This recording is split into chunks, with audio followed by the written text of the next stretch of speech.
ওম শান্তি। ভালো থাকুন। প্রতিদিনের এই পর্বে আপনাদের জানাই সাদর আমন্ত্রণ। আজকে যে বিষয় নিয়ে আলোচনা করব সেটা খুব ভাইটাল বিষয়, সবার ক্ষেত্রে প্রযোজ্য।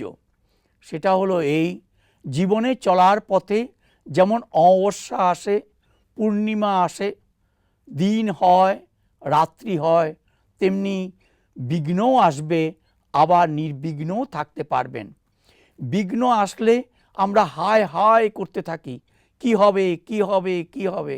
বিঘ্ন জায়গাতেই থাকবে, আপনি সমাধান পাবেন না। আবার যখন নির্বিঘ্ন থাকি তখন কিন্তু খেয়াল করি না যে আবার তো বিঘ্ন আসতে পারে, আমাকে সাবধান হতে হবে। সেই ক্ষেত্রে কি করা দরকার? বিঘ্ন বিভিন্ন তরফ থেকে আসতে পারে। কোথায়, কখন, কিভাবে আসবে আমরা কেউ জানি না। এগুলি হলো কি জানেন? সেই আপনার ইঁদুরে ঘর ফুটো করে ঢোকার মতো। এই ফুটোটা বন্ধ করলেন তো আরেকটা ফুটো করে ঢুকছে, ওটা বন্ধ করলেন তো আরেকটা ফুটো দিয়ে ঢুকছে। ইঁদুরের কাজ ফুটো করে ঘরে ঢুকে এসে ঘরের থেকে সব জিনিসপত্র খেয়ে যাওয়া, ঘরকে নষ্ট করা। তা আমার কাজ কি হবে? শুধু কি ফুটো বন্ধ করতে থাকবো? কত করব? তার চেয়ে বরং ইঁদুর যাতে আর আসতে না পারে তার ব্যবস্থা নিতে হবে। তেমনি বিঘ্ন যখন আসবে তখন ভেঙে না পড়ে একটি কাজ করুন। রোজ সকালে উঠে 10 বার বলবেন ভোরবেলায় বিছানায় বসে যে আমি মাস্টার সর্বশক্তিমান এবং আমি বিঘ্ন বিনাশক আত্মা। স্বয়ং ঈশ্বর ভগবান বা শিব বাবা আমার সাথে আছে। যত বড় বিঘ্নই আসুক না কেন আমার কাছে, আমি সেই বিঘ্নকে জয় করতে পারবই পারবো। কারণ শিব বাবা কল্যাণকারী। কল্যাণকারী বাবা শুধু কল্যাণকারী নয়, তিনি বিশ্ব কল্যাণকারী। বিশ্বের কল্যাণ যিনি করতে পারেন, তিনি কি আমার মতো আত্মার কল্যাণ করতে পারেন না? অবশ্যই পারেন। শুধু বিশ্বাস দরকার। সেই বিশ্বাস নিয়ে আপনার বিঘ্নটাকে বাবার কাছে দান করে দিন, যে বাবা এই বিঘ্ন এসেছে, এই বিঘ্ন আপনাকে দিয়ে দিলাম, সলিউশন আমি জানি না, আপনাকে করতে হবে।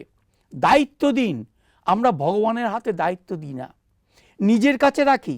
আমিত্ব ভাব, আমি করব, আমার বিঘ্ন আমি সলভ করব। কিন্তু পারবেন না। এমন অনেক বিঘ্ন আছে জীবনে আসে, যে বিঘ্নগুলিকে সহজে উত্তরণ ঘটানো যায় না। তার জন্যই ঈশ্বরের হাতে অর্পণ করে দিয়ে সাক্ষীদ্রষ্টা হয়ে যান এবং সাক্ষীদ্রষ্টা হয়ে ঈশ্বরের প্রতি বিশ্বাস রাখুন। আমি যখন দায়িত্ব দিয়েছি, তিনি কোনো না কোনোভাবে কারোর না কারোর মাধ্যমে আমার এই বিঘ্নকে পার করে দেবে। কিন্তুটা কি?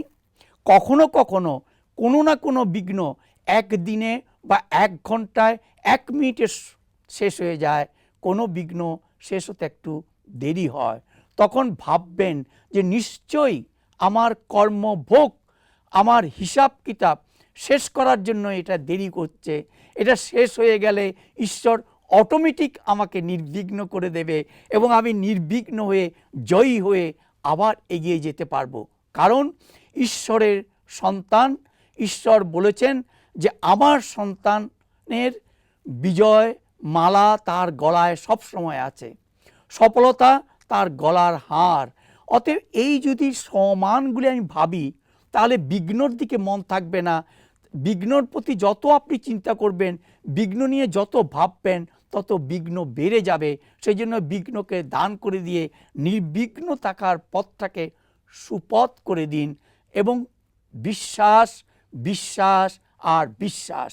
নিজের প্রতি বিশ্বাস, ঈশ্বরের প্রতি বিশ্বাস এবং আমার যে চিন্তা, আমার যে সংকল্প ঈশ্বরের হাতে তুলে দিলাম, সেই সংকল্পের প্রতি বিশ্বাস রাখুন। বিশ্বাসের জয় হবেই হবে।